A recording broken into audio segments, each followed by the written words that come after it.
People should not be afraid of their governments. Governments should be afraid of their people. You know, the right to bear arms is because that's the last form of defense against tyranny. Washington is fundamentally corrupt. There are more words in the IRS code than there are in the Bible. Made in America, heard around the world. You're listening to Blunt Force Truth. This is Mark Young. And filling in for my partner in crime, Chuck Woolery, is none other than broadcasting legend, Rusty Humphreys. I don't feel very legendary today. We had all kinds of technical problems, Mark, and there's nothing worse than technical problems on a big-time broadcast with Mark Young and trying to fill in for Chuck Woolery. Man, it's crazy. Well, you are still a legend in my mind. Thank you. I appreciate it. This is fun. Now, where is Chuck? Chuck is in Washington, D.C. Today is, what's today? Today's the 19th, right? Yes. He is attending the White House Christmas party. Oh, that's good. Have you ever done that before? I have not, Rusty. I've been a guest at Trump Towers. I have not attended the White House Christmas party. I went to the vice president's Christmas party with Cheney. And can I tell you the story real quick? Please do. So Mrs. Cheney had been on my show a couple of times, and we just hit it off. So she sent me a personal invitation to go to this Christmas party.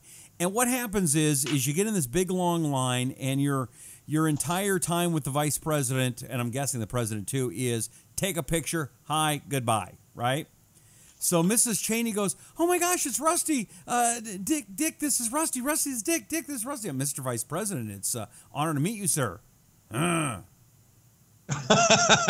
So Dick Cheney looks grumpy. It was just, and the only thing he went with, and I said, I'm a big fan. I actually wrote a song about you. Okay, thank you. Goodbye. And that was it.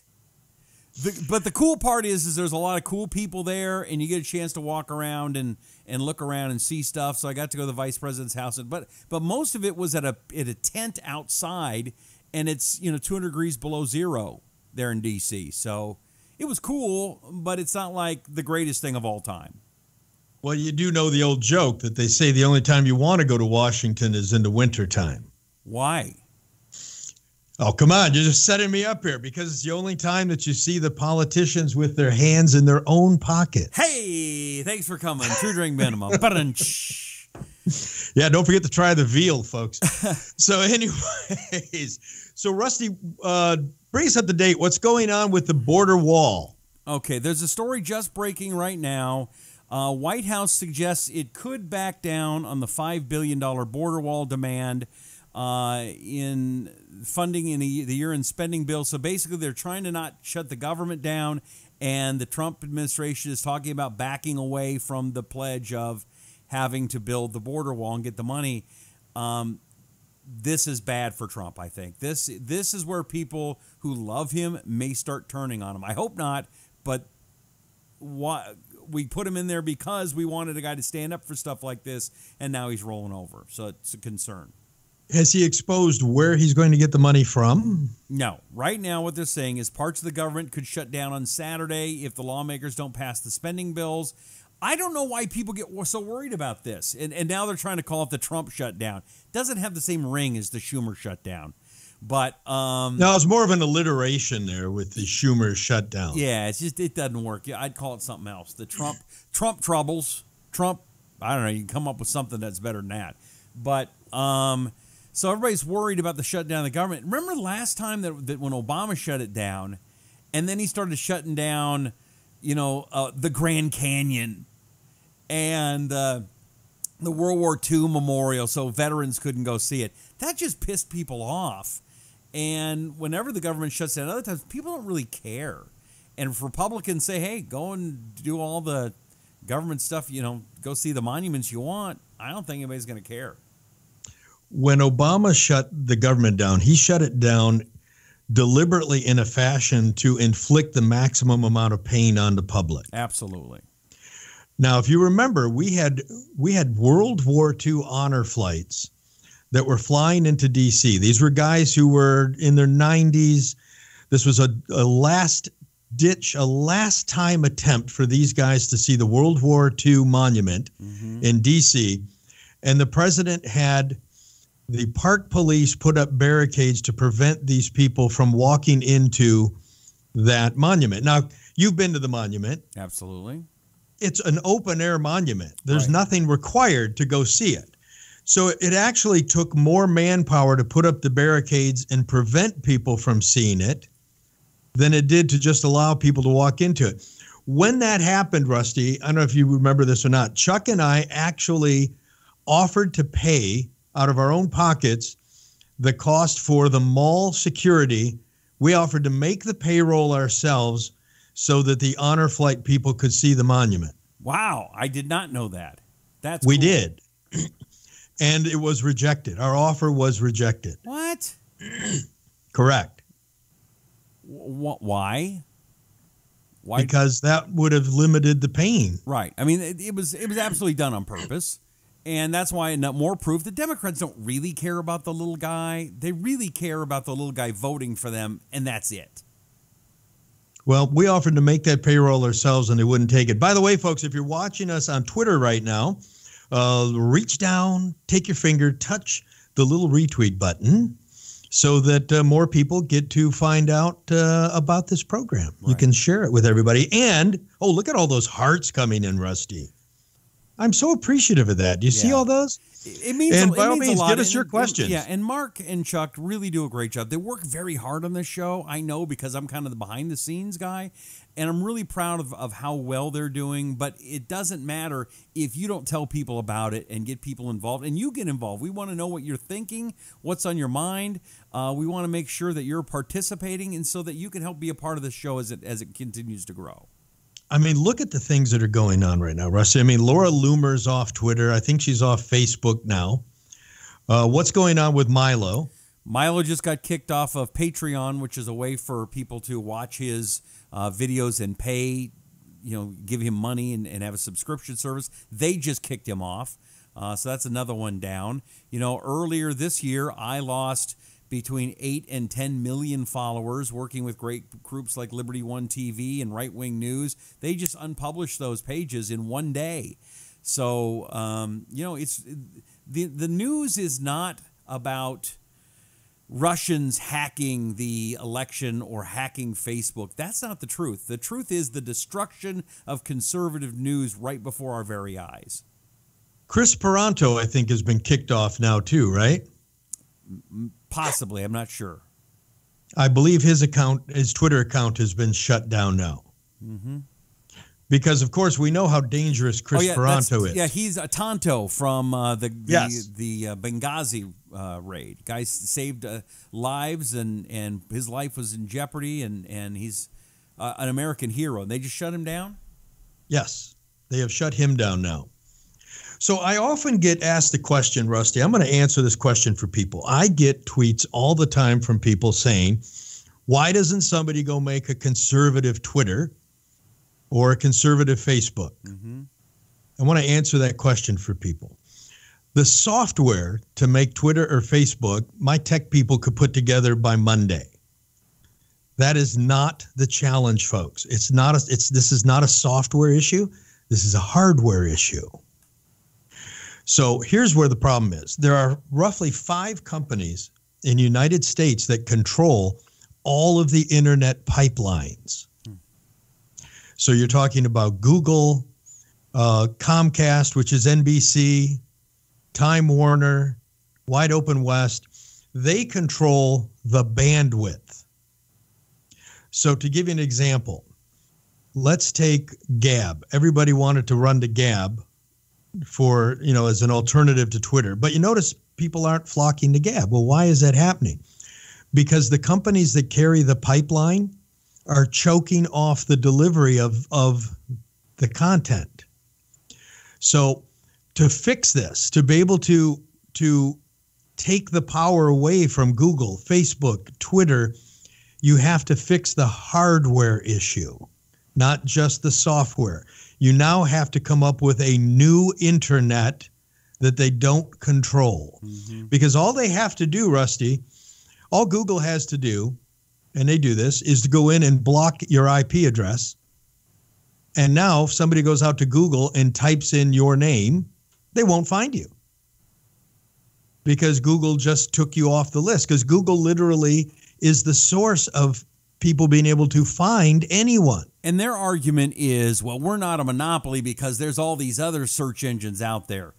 That's just a lie. I mean, there are search engines, but what they're doing today, and this goes back to the robber baron eras, is if there's a competition, they just buy them. Facebook's doing the same thing, Apple. So the competition isn't out there. And I think one of the big problems, Mark, and you're a smarter guy than I, is why the hell did the Republicans not do something about Facebook and Twitter and Google in the past 2 years? Now we got Democrats in there. Why would they want to have hearings? You know, they had a couple of hearings and it was no big deal. Nothing got done. Well, the bottom line is so first off, let me explain another thing for people. So we're getting kind of complicated today, but maybe that's okay, because you and I will have these conversations, and Chuck doesn't like complicated conversation. Okay. So when you look at what's going on with the censoring that these people are doing, they're hiding behind a law that Congress made to protect them. So these guys say that they are not publishers, that they're a delivery platform. And because of saying that they're not publishers, they're shielded from slander and liability lawsuits. Because they're saying, I know that Rusty Humphreys, somebody, just put on Twitter that, you married your pet gerbil and so on and so forth, but you can't sue us because we didn't say it. Somebody else said it. We're just the platform. Hey, just because I love Snuggles, the hamster, doesn't mean... Sorry, go ahead. I did not mean to malign your gerbil. I understand, yes. Go. All right. So now here's the thing. As soon as they start editing, which they're doing now, right? Because they're now deciding what content is appropriate. Right. So that's what? That's being an editor, right? Right. As soon as you act as an editor, you just became what? A publisher, which means they should not be shielded from liability suits. So where this needs to go is the government needs to step in and say, we're lifting your shield from lawsuits. It's open season on you now. And let anybody in the country who wants to sue these people for libel, let them go do it. Okay, but is that going to then be their hammer to say no conservatives on there because, well, we can control, we don't want that kind of content. We don't want to be responsible for that kind of content. I think it would bury them in lawsuits. Okay. They would have armies of Michael Avenattis coming out of the woodwork. I want to go to law school just so I can get in on that. Well, think about what they're doing. They're having it both ways. Mm-hmm. We're not a publisher, but we're going to act like a publisher. So that needs to go away. The next thing you have is think about how much bandwidth and how much control Google and Comcast has over the pipe. So with them controlling how you get the message and how you're going to get to it, we could have, if Congress could come in tomorrow and tell Twitter, you have to stop shadow banning and you have to stop doing this, that still doesn't bring Google under control. That still doesn't bring Time Warner under control. That still doesn't bring Comcast, NBC under control. Well, and a lot of things that people don't understand about Google, and Mark, you know better than anybody, is it's not just that they're a search engine, and it's not just that they own the biggest search engine, and not just that they own YouTube, but they also own Google Ads. And most of the revenue online goes through Google, whether you like it or not. And that's how people get paid. And they've pretty much shut down conservatives right after the election of Donald Trump. True? Am I close there? You're the advertising Absolutely. guy. So you look at YouTube as an example. So you make a video, you put your video on your YouTube channel, you monetize it, which means now YouTube, which is owned by Google, will run commercials prior to your video, and you get to share in that revenue. Now, which is fair. Correct, because you're a content creator bringing them eyeballs. Mm-hmm. Now, if you're Snoop Dogg and you do a video of you shooting a person pretending to be the president dressed like a clown, and you shoot him in the head, you get to have commercials.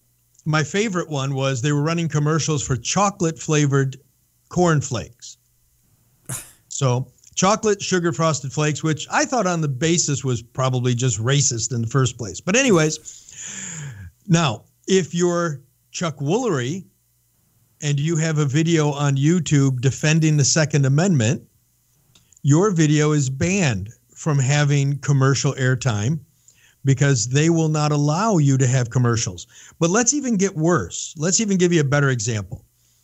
If you're Snoop Dogg and you're shooting the president, you get money. If you're Joy Vila and your music video, so we're not talking about a Second Amendment thing. If your music video, which is called Make America Great Again, is playing on YouTube, guess what? Joy Vila cannot have any advertising because saying Make America Great Again is hate speech according to Google.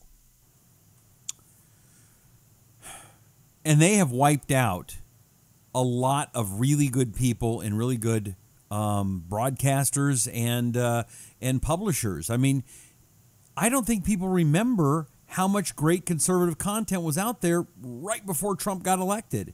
And they've been all but wiped out. They are trying to get rid of us. They've damaged you. They have deeply cut into Breitbart. They have cut into The Blaze. They have, I mean, think of this. They have done enormous things to damage Prager University. That one I think is gone. I mean, they're not gone, but they aren't able to make any money at this point, correct? Correct. They're cutting people off of Patreon.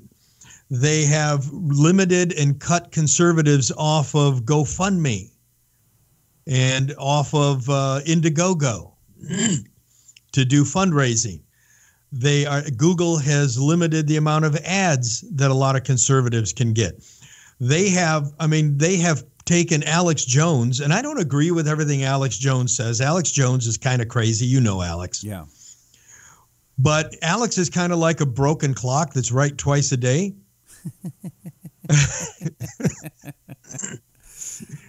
Twice a month, but whatever. What? But he is right twice every some given period of time. Right. But the bottom line is they have painted him into a corner where he has no hope of being able to get his message out now. And here's my thing. I don't care if you're Rick Maddow, the guy that looks like Chandler from Friends that works on MSNBC, or Alex Jones, or any of these crazy people. I want more speech. I want freer speech. You know, you can go back to before World War II, and Winston Churchill was not prime minister, and you had who was the prime minister at that time? Chamberlain, right. Chamberlain's out there. Oh, Hitler's great. We signed a piece of paper. There's going to be no war in our time. And Churchill's out there going, no, this Hitler guy's bad. And so Chamberlain puts him in the administration so nobody could hear from him. What would have happened had Churchill been allowed to talk? Maybe World War II would have never happened. We don't know what's going to happen in the future, but I want more people speaking, not less. And the left wants less people speaking and only speaking their gospel of, I was going to say the truth of their truth, but it's their gospel of their lies. And see, I agree with you, Rusty. I don't want to put a limit on Rachel Madcow. I don't want to put a limit on Don Lemon or any of these other people. I want their lunacy to be heard. Yes. I just want my story to be heard next to it and to allow people to come to their own conclusions, not for the government and big corporations to decide what the public should and should not hear. Right. And that includes Alex Jones. And again, I don't listen to Alex Jones. I'm not a fan of Alex Jones. He comes up with some crazy crap. Right. But he has the right to say it. And Laura Loomer, she's a friend of mine. I love Laura. Do I think Laura takes it too far sometimes? Yeah, Laura does go off the edge a little bit, but she is a friend. She is a friend, and she's a great person. I was there before she had done anything, but she has a right to be heard.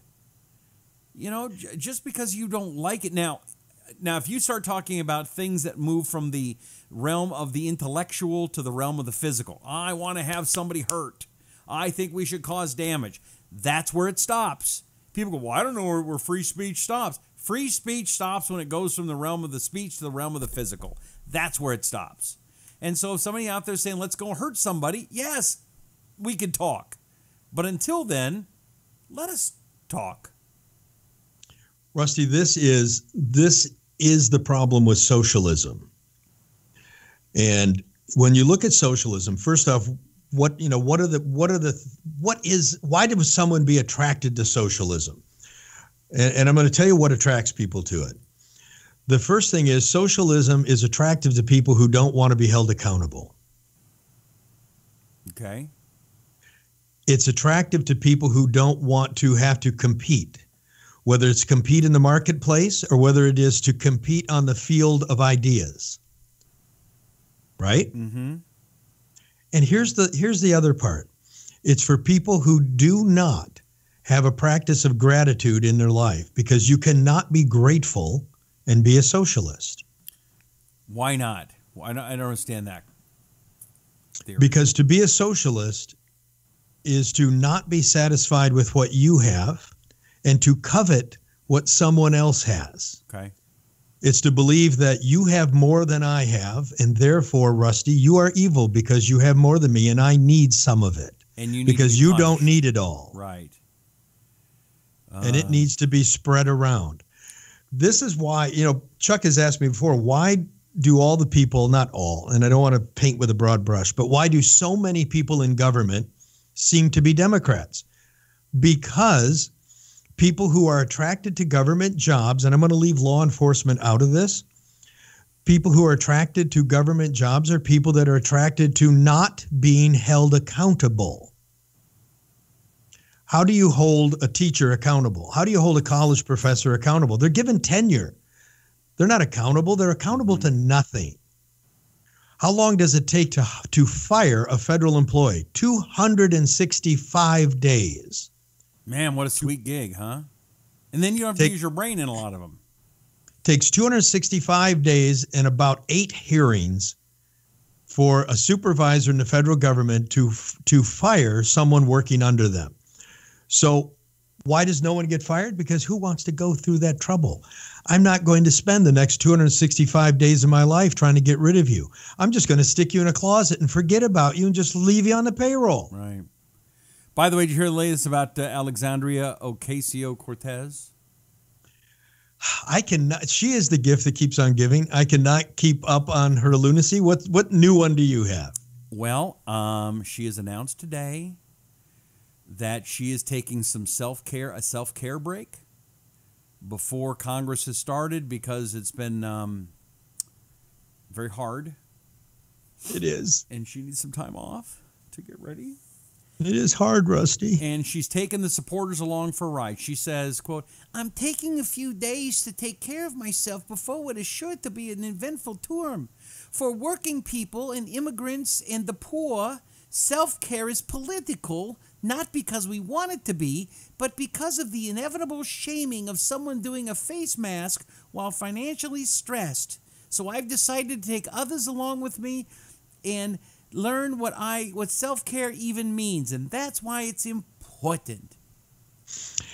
Now, would the self-care include doing things like wearing $3,000 designer suits? Well, she's upset she has not been able to do yoga 3 or 4 times a week. She has not been able to eat nutritiously or read and write for leisure. And so she needs to do that. Now, running for office... It's a travesty. It is.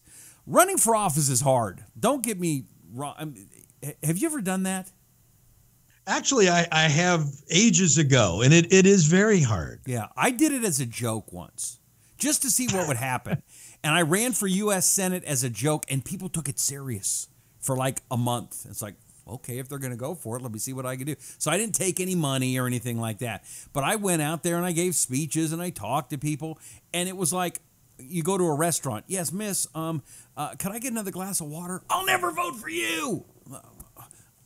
Okay. I mean, everywhere you go, it's people yelling at you. It's awful. So I can understand why you need a break. But to make it, I need a lifestyle break because shut up. Well, she also said she's thinking about running for president in 2020. Yeah. But ready for this? She says the 35-year-old age limitation on the president only applies to men. She's good. Well, I mean, when you're a professional victim, which is what she is, she's a professional victim. I mean, you can come up with stuff all day long because nothing's fair, right? Everything is a reason to be upset. Now, I got to tell people. Now, Rusty was just telling a story here about how he went in the restaurant and people didn't want to give him a glass of water because he was running for Senate. Rusty deliberately goes in restaurants and tries to get people irritated and upset when he's in the restaurant. What do I do? Well, you're gonna force me to expose this, aren't you? Which one? I was thinking about a visit to a Mexican restaurant. Oh, I do that every Mexican restaurant. I don't do it to upset anybody. I do it because I like to pretend I'm a stupid American.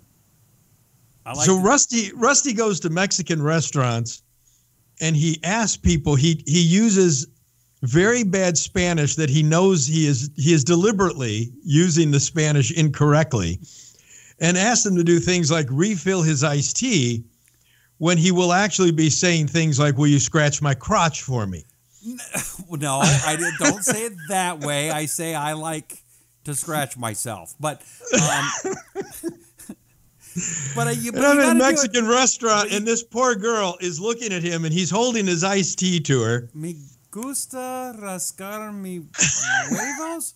So I do it as if, could I get a new glass of water? And so like somebody taught me something wrong. And I'm so stupid I don't know it. But they they get a kick out of it. Come on. This poor girl is sitting there looking at him as he's pointing to his glass of water, his glass of iced tea, when he's really saying that he wants to scratch his manhood or something. And she's turning red, and she's embarrassed, and she's laughing all at the same time. I don't know any other languages. I mean, I know the Taco Bell menu pretty well, as you can tell by looking at me. You don't get this, in just a couple of days. But so to me, it just is gibberish, and because that's how stupid I am. So I just say these words, and it means something to somebody else. It's just me going turka turka turka bob shop. I think from now on, when you go to the Mexican restaurants, we want you to introduce yourself. You always tell them that your name is El Guapo. Ah, okay. That one's good. I know I'm El Jefe. No. Mi amos El Guapo. And what is the handsome one? Oh, that's good. I like that one. That's good. Yes. That's good for me. Mi amos El Guapo. And then when you do that, you give him a little wink. Mi amos El Guapo. Now, are you making that? Are you teaching me something wrong? No. That is true. So, but you have to do it. Mi amos El Guapo, señorita. Guapo. How you doing? And then let's see what happens from there. Right. Speaking of El Guapo, yes. Have you ever met Senor Ich? Yes. Senor Ich is also a problem, not to be confused with El Guapo. No. I have my Dermend too, right here. So we're both. Dermend is the solution for Senor Ich. Yes. So Senor Rich or Senor Itch? Senor Ich. Rich or itch? Itch. It's okay. itch. Okay. It's itch, Rusty. Itch. Sure. Thank you. Like I'm an American. itchy dog. Yes. Like an itchy dog. So when you have Senor Ich, so Senor Ich is actually very serious. As we get older, our skin gets a little thinner, and we start to get these little phantom itches, and you look and you say, geez, there's nothing there. There's no skin condition, but my leg's itching or my arm is itching. Well, that's because the collagen layer under the skin gets a little thinner. And what Dermend does is Dermend clears that up right now, and it does it without using steroids, which is what most of the other products have. They have steroids in them. And steroids will maybe knock the itch out for a few minutes, but hydrocortisone steroids actually thin the collagen layer under the skin. So really it exacerbates the problem. You get this temporary relief, but long term, the problem becomes bigger. And Dermend does not have that in it. Dermend has a medication called Pyroxene HCl. Come on, you made that up. You don't know that. Do you really know it that well? You know that? Well, you do know I'm kind of a really big science and medical guy. You know that. But you don't know what that is. You just made that up. I do. I know what it is, and it knocks the itch out right away. There it is. So you got to try it. See the box. Rusty has the box up. You see it's kind of bouncing by. And you can get that at CVS, Walgreens, check Walmart out, and all kinds of great stores. So anyways, enough of Taco Bell Señorich and all of these things. Russ, I got to ask you a question. The cheetah. And folks, do me a favor. If you're watching us on Twitter, reach down, click that retweet button, and type us your questions, because Russ and I will take your questions right now. Yes. What is going on with the American military? We're looking at what has happened to General Flynn. We're looking at what is now happening to the Green Beret by the name of Goldstein, who they want to give the death penalty to. But meanwhile, we have people like Bergdahl and Manning that seem to get away with anything. Now, what in the world is happening inside the Army? Has the Army, I mean, the purpose of an Army is to, break things and kill people. And now we've turned it into what, some kind of social program? Well, here's what I think is going on. You think about who has been in charge of the military for the last 8 years, well, before Trump. And a lot of the guys that were under Bush have retired, right? The generals, they've gotten out. They did their time. They did, a lot of tough duty. And so who's moving up? It tends to be the politically correct guys in today's Army. I'll never forget the first time I spent a week with General Petraeus before all the nonsense happened. And I spent a week with him at the Army's officer training school in Fort Leavenworth.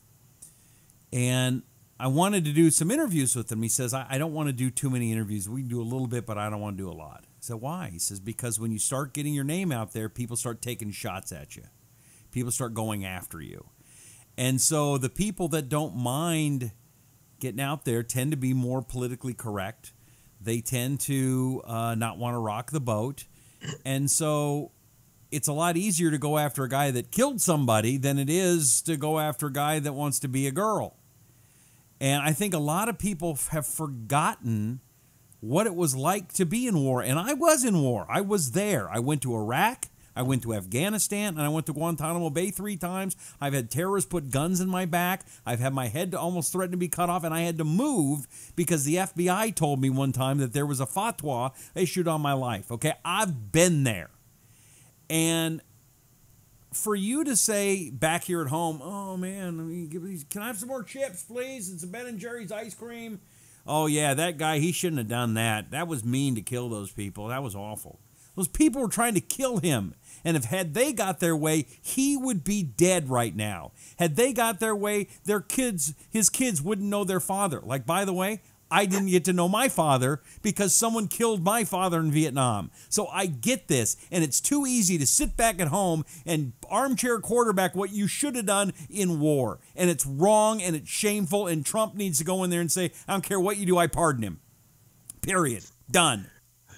The president has agreed to look at the case. This happened years ago. So he doesn't need to look at it. You know what? I've looked at the case. It took me 2 minutes. Go home. That's what it should be. And my guess is that is the way that President Trump will look at it. He's not going to, I don't believe he's going to spend hours and hours deliberating over it. He's going to know that the guy's either a good guy or a bad guy. He's either a patriot or he's a criminal. Mm-hmm. I don't see anything about this guy that says that he's a killer, that he's a danger to society. Everything I see is that he was a good soldier. Yeah. Well, look what they did to he was a congressman. I'm blanking on his name today. It's been a long week. The guy that was congressman in Florida, he was a soldier. He shot a gun up in the air. African American. I can't remember her name. You know I know what I'm who you're talking about now, right? I talked to him way before he was a congressman. This is a guy that tried to scare a detainee who was, he was looking at a deadline of maybe some of his guys getting killed. He fired a gun in the air just to scare the guy, and they tried to destroy his life for doing it. I would say, good job, sir. Good job. Thank you for saving those lives and just scaring the guy and not shooting him in the head. you're talking about the fog of war. Yes. And I get the same I probably get the same anger that you get when I hear people talk about how police should be handling things on the street. Yes. Well, somebody says, well, that cop shouldn't have shot him. Why did the cop have to shoot and kill him? Why couldn't the cop have shot him in the leg or shot him in the arm? And hey, I you've get been so a cop. irritated. Well, okay, I'll ask you that. You've been a cop. Why not just shoot somebody in the leg? That drops them, or in the knee. It's supposed to be the most painful place to get shot. So here's what happens. Policemen are people. They're humans.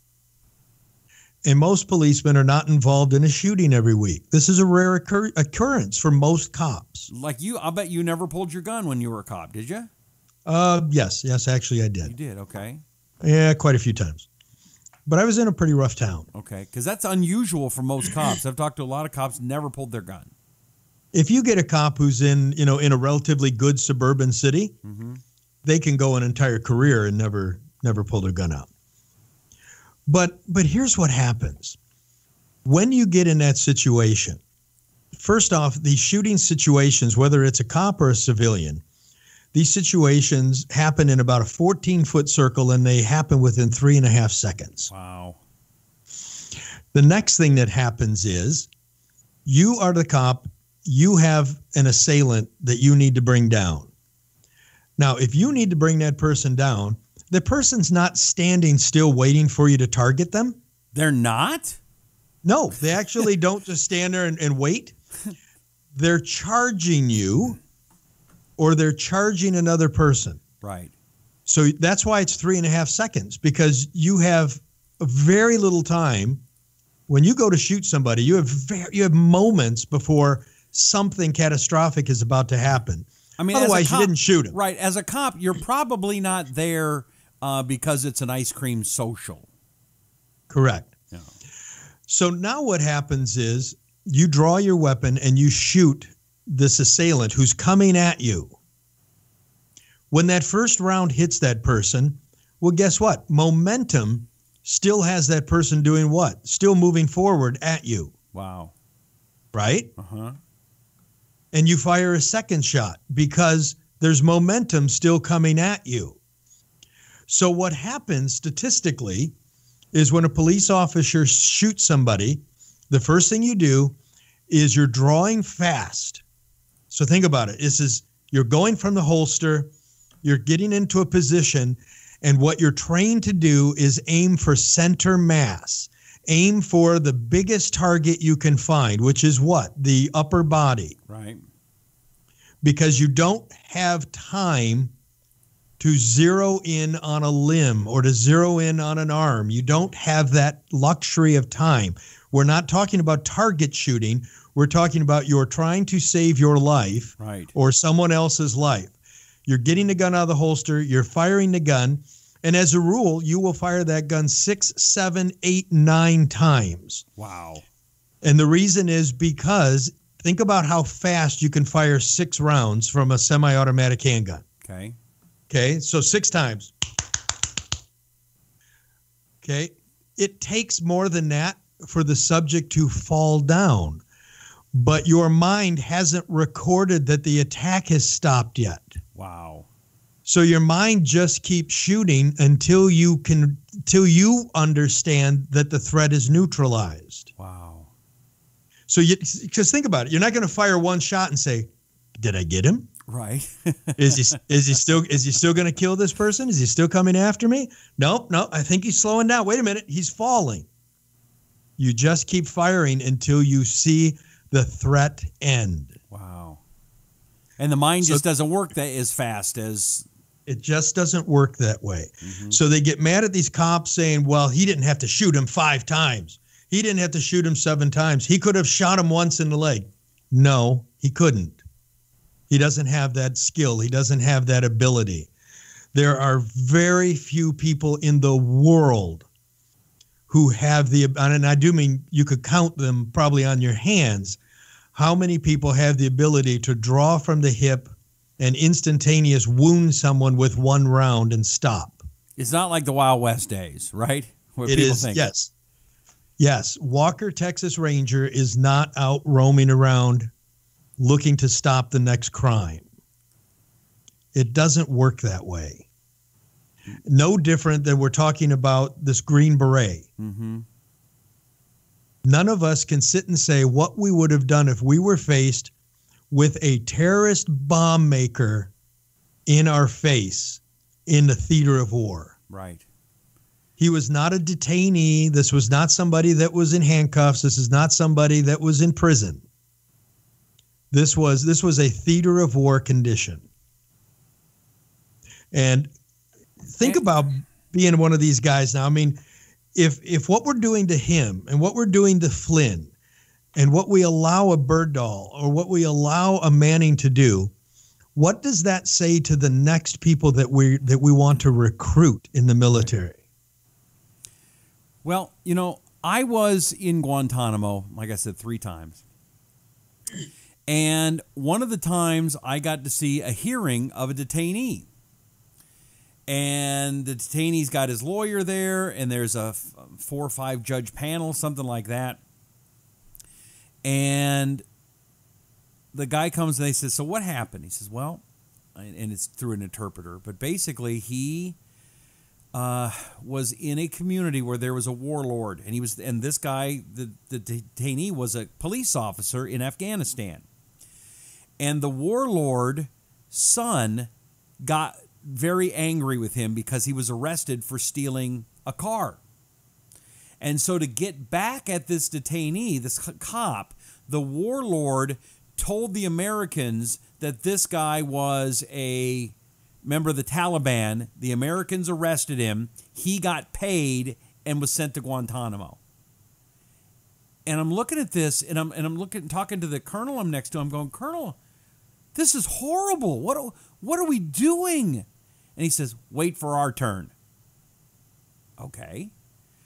So then the guy goes, so you're a police officer, is that right? Yes, I was a police officer. Why was it that you were captured with a rocket launcher? I carried one of those in my police car, by the way. Yeah, he said, well, I had that because I was afraid for my life of the warlord. Okay. How come you had 20 in the trunk? Oh, I had captured those from somebody else. Really? What were you doing in this particular neighborhood? Well, I'm on the side, I sell Korans.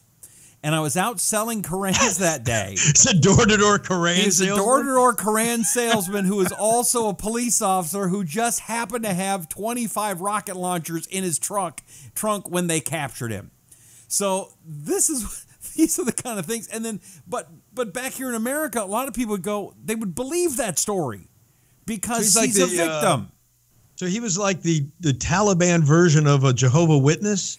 Kind of, yeah. Everybody in Guantanamo, when you talk to them, they were either door-to-door Koran salesmen or they were falcon salesmen. They sold trained birds. That was a big thing, too. Oh, that's very helpful. Yes. Yeah, that's so I'm going to switch subjects on you here. And we talk about, people say that it is in the left, not people. The left claims that it is absolute lunacy and tinfoil hat stuff. I don't have my tinfoil hat on right now. It's on the desk here. Yes. It's a little tight. Uh-huh. Tinfoil hat stuff to say that any government is being turned, weaponized against an American or against the president. Okay? Okay. There is a young woman who just won the Attorney General's election in New York. And her name is, I don't know how to pronounce it, Letitia James. Okay. She went on a vulgar tirade about the president and said that she will use her office as the New York Attorney General to bring down President Trump and his entire family and put them in prison. And here's the best part, and I'll find the crime later. Nice. Nice. Now, think of that. I'll find the crime later. This isn't America. This is what they do in the third world dictatorships. Wow.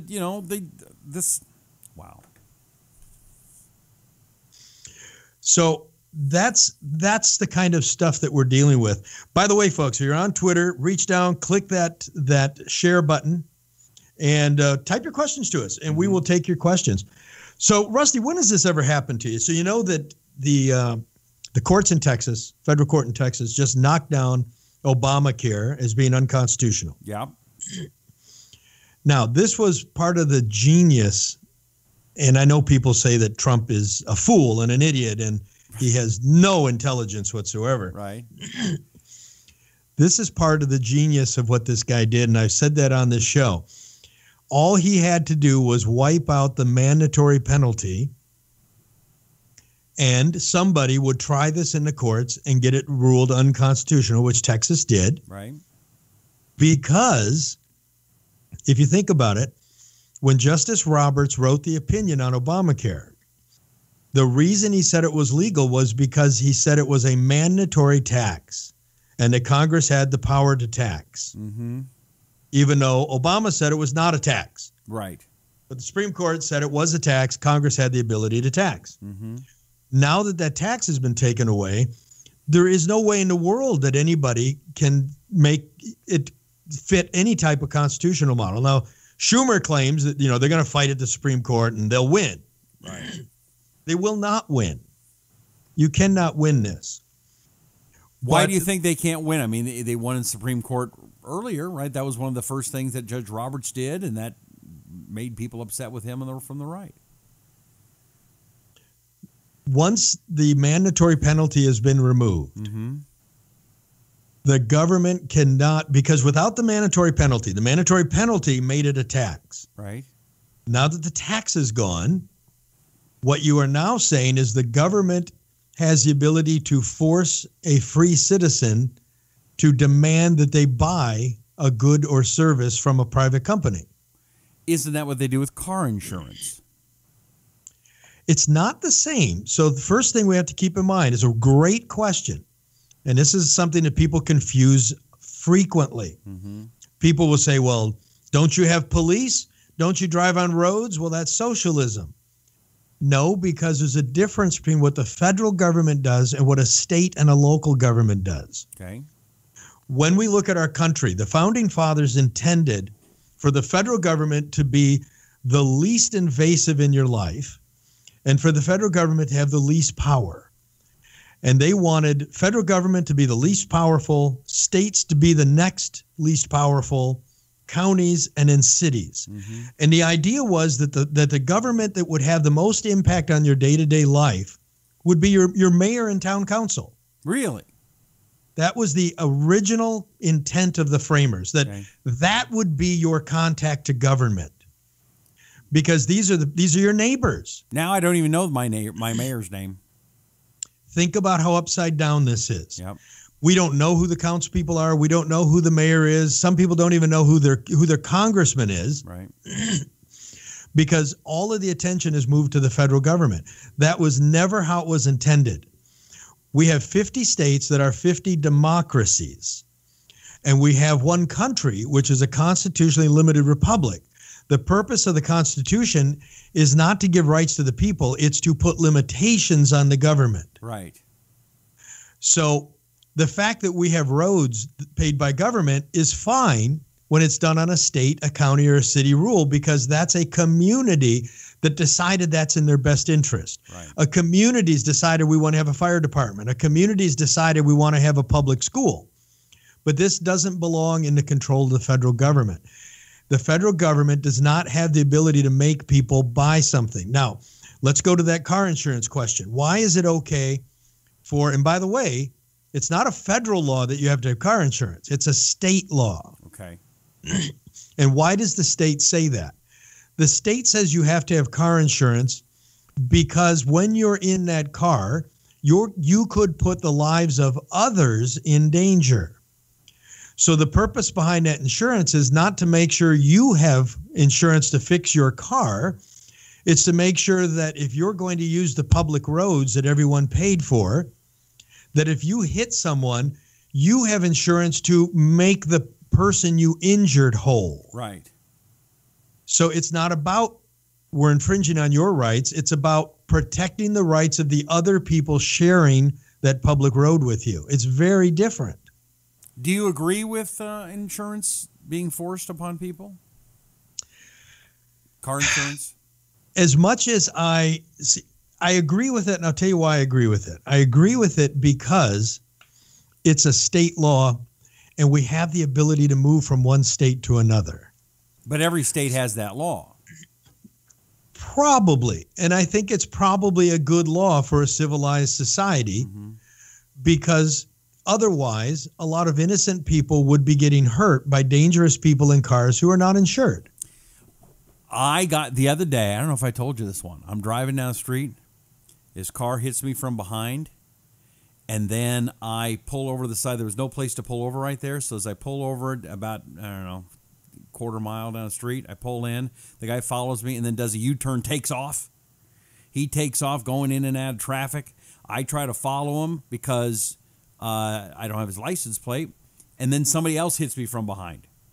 But this guy finally gets cut off, but he took off. Of course, he had no insurance, no license, suspended license, wasn't his car.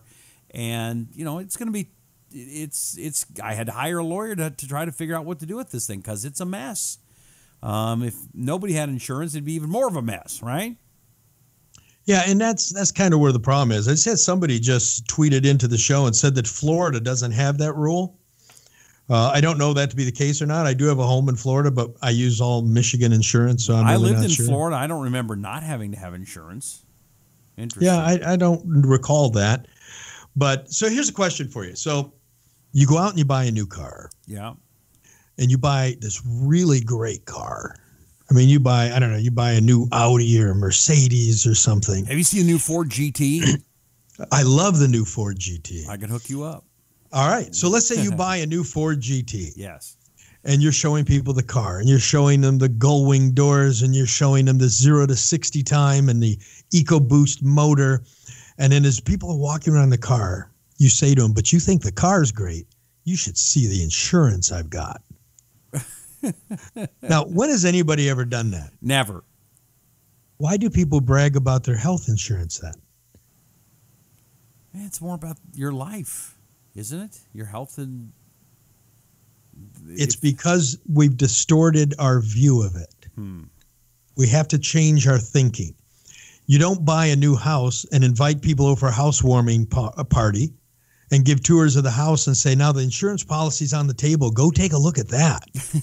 But people don't sit around and talk about their health insurance, do they? Absolutely. Absolutely. People will talk about, I've got the best insurance. I've got this insurance. We've got this Cadillac coverage. Here's the problem. When you buy car insurance, does your car insurance come with the oil changes? No. Do they replace the tires? No. Because insurance is what? Insurance is someone buying insurance to mitigate a loss that they cannot afford to take. Okay. Okay? So you buy insurance because you can't afford the loss. But by your definition, you can't afford the loss to your health.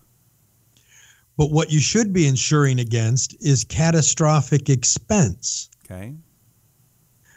Meanwhile, we should not be looking at insurance as it covers my day-to-day care. It covers my doctor visits.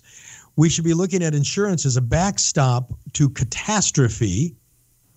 And then as individuals, we should be investing in our well-being. Anytime you're looking at insurance, whether you're looking at Medicare, Medicaid, or insurance, these are not healthcare systems. These are health rationing systems. Why would you want to have your health rationed to you? Right. Think about going to you go to the insurance company. Your doctor says, let's try this new prescription that just came out. And your insurance company says, we're not going to cover that. Why not? Well, you have to try these other 3 drugs first. And if you fail on these other 3 drugs, then we'll reconsider this new, more expensive drug. Right. Because the insurance company is rationing how much health you can have. Why would you want to have your health rationed? Well, and you take it to the extreme, the death panels that Sarah Palin talked about years ago is absolutely going on, correct? Sarah Palin it sounded crazy because she used terms like death panel. Mm-hmm. And there's no group at Medicare, Medicaid, or insurance called the death panel. Right. But there are groups of people that are in charge of rationing the health care. Well, I mean, that's what the left does. They change the name of everything to make it sound better. The Affordable Care Act. I recently came across someone who needs to have a kidney transplant. Ooh. They already have their own donor. They have a child, an adult child who will donate a kidney. Health insurance won't pay for the transplant because the health insurance says, "No, this guy's health is so bad and so risky already that it's not worth the investment." Awful. Okay, why would you buy a system of rationing healthcare? Mm-hmm. We need to change the way we think about healthcare. We need to take responsibility for it ourselves and backstop it with insurance. Now, I'll hit you with one last thing. If you go out and get 7 speeding tickets, have 4 car accidents, and get arrested for drunk driving, your car insurance is going to go up significantly. Yes. Right? Right. But everybody wants to fight that everyone's health insurance premium needs to be identical, regardless of their behavior, regardless of their choices, and regardless of pre-existing conditions. If you decide to drink and smoke and stay up all night eating junk food, which I respect your freedom to do that, mm-hmm. my healthcare premium shouldn't have to pay for your bad choices. So health insurance should be priced out like car insurance. Yeah. Nelson says, "Trust me, you do not want government health care like we have in Canada." Although I talk to people in Canada, they all say it's great. You've only talked to people who didn't need it. Okay. My father lived in Canada. I had to bring him to the U.S. because they couldn't treat him. He was in a hospital in a community called Chatham, and the hospital was called the Four Corners Hospital. Mm-hmm.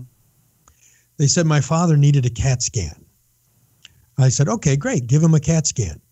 "Well, you'll have to drive him 100 miles to London, Ontario." What? Why would I drive him 100 miles to London, Ontario? Well, that's the closest CAT scan. And I'm looking at this doctor, and I'm saying, "I'm sorry, my veterinarian has a CAT scan." And I'm not making that up. My vet has a CAT scan. You don't have a CAT scan in your hospital? And here's the answer. Well, according to the health ministry, we don't have enough population here to warrant that investment. Wow. So you'll have to drive to the next biggest city that is large enough to warrant the investment in a CAT scan. Unbelievable. That's what you get because it's not health care, it's health rationing. Well, Rusty, this has been fun, man. I appreciate you doing the show and filling in for Chuck today. It's been an honor. I'm no Chuck Woolery, but it sure is fun hanging out with you, so I really appreciate it. I have fun doing this with you. I hope we get to do this more often. Absolutely. So, folks, if you are listening to this on Twitter, make sure to retweet it. If you're listening to the podcast, make sure that you give us a 5-star review wherever you're at, whether it is on iTunes or iHeart or Stitcher. Don't forget, you can go to bluntforcetruth.com to get all of your daily news. And Patrick, who in our office, Patrick O'Brien, who really leads up, and he's here right now, leads up all that news. He really does a great job, Rusty, of curating these news stories that are not the stuff you see on Fox News or CNN. Right. It's the stuff that nobody wants to report. Yeah, bluntforcetruth.com is really, really good. And you can also go there and get some of the great Blunt Force Truth swag, like the Make America a Republic hat. Right. And the catchy Blunt Force Truth coffee mug. Nice. And my favorite is the T-shirt that says, "I love my country, but I fear my government." Yes. And if you don't love your country, you're un-American. If you don't fear your government, you're an idiot. And on that note, it's time to say goodbye, isn't it? That's it, Rusty. Thanks, my brother. All right, See thank you soon. And thank you, everybody, for checking out Blunt Force Truth. I'm Rusty Humphrey, sitting in for Chuck Woolery. He's Mark Young, and they'll see you next time here on Blunt Force Truth.